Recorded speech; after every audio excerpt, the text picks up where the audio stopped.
let's analyze this first part here. These are actually all samples. I didn't make these. And you know what? That is absolutely fine. And something I want to drive home is samples are completely fair use.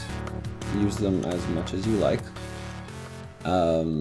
You can, as long as you change it around or put it into a song, you can even just like use a whole bunch of just 4-bar loops and put them all together into a new song, and you can still call it your arrangement even though you didn't like actually make anything. Like, it is just an arrangement in that case, but you can still call it your song. And that's how like flexible samples are, you know.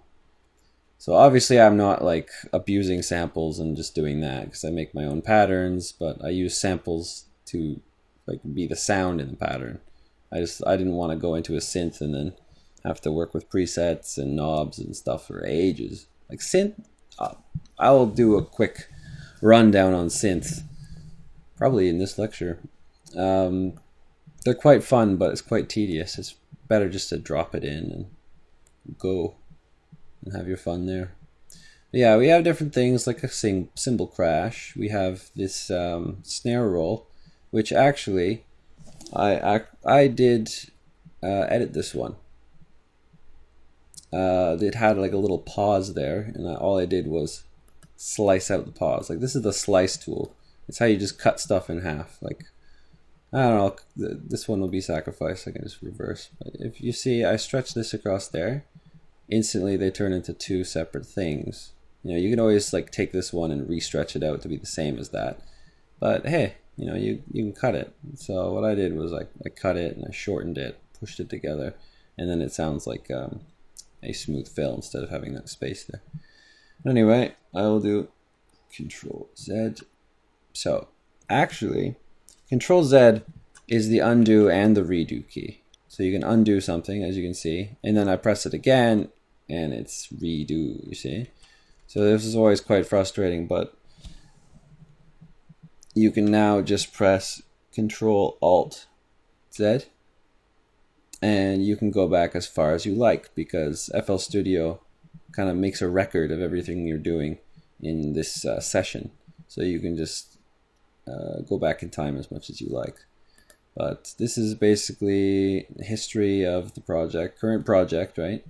It shows you which patterns you have, what sort of effects you have on here, which ones you're using. It shows the history, what did you do. Yeah, quite useful there.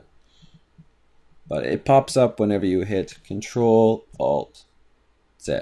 All right, Control Alt Z is how you reverse big mistakes, you know, instead of just like the undo redo feature of normal Control Z. Another interesting tidbit is if you have a scroll wheel, let's switch back to this anyway. If you have a scroll wheel, you can hold down the Control key and scroll to zoom in this way. This is the best way to zoom in, because usually you're moving things horizontally to position them, right? Just as long as you're holding that Control key, you can scroll in and out as much as you like. But if you hold the Alt key, then you can stretch and squish it, you see? So Alt key and scroll, what do I call it, the scroll bar? No. And scroll wheel. So Alt key and the scroll wheel does this, and then Alt key and Control does this. As you see, if you squish it enough, they just turn into little blocks. Actually, it's kind of charming, especially this part. Oh. I usually don't look at it in this view. I like to see the details. Oh, here's an example of automation. You see how I just draw this?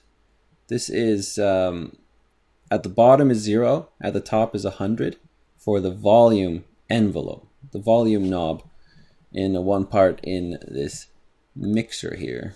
Again, we're just foreshadowing. So, and we can actually change this to compact or wide or a bunch of different formats for the mixer depending on what you're comfortable with. These are all the channels.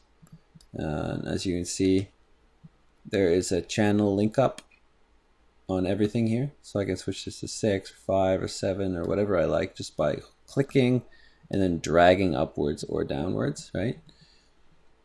and it corresponds to these channels here.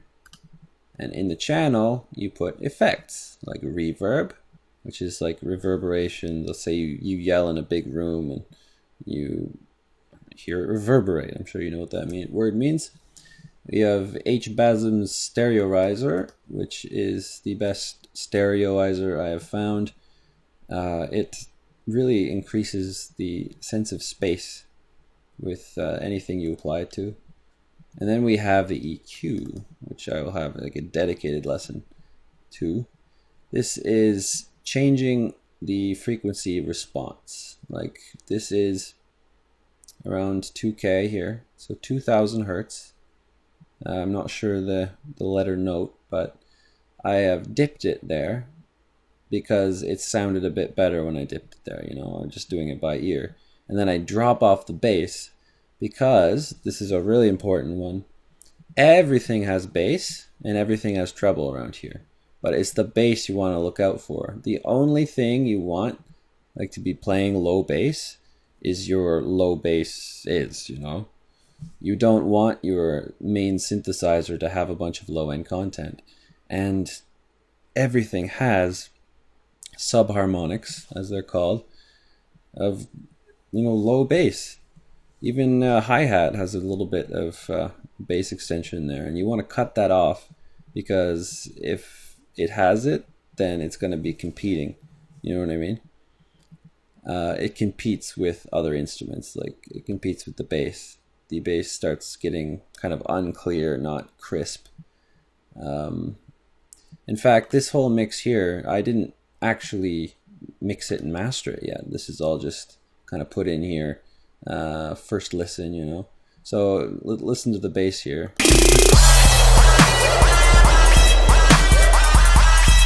It's kind of undefined, you know.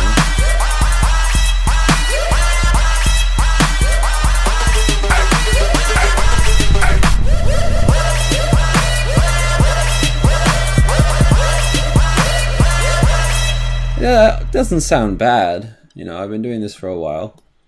So my first tries usually, of course, don't sound bad, but it hasn't really been mixed yet. And everything here, everything needs an EQ to make it sound its best and to get it out of the way of other things. Like, for example, if you have a kick drum, you want to isolate its frequency response at the point of impact, right?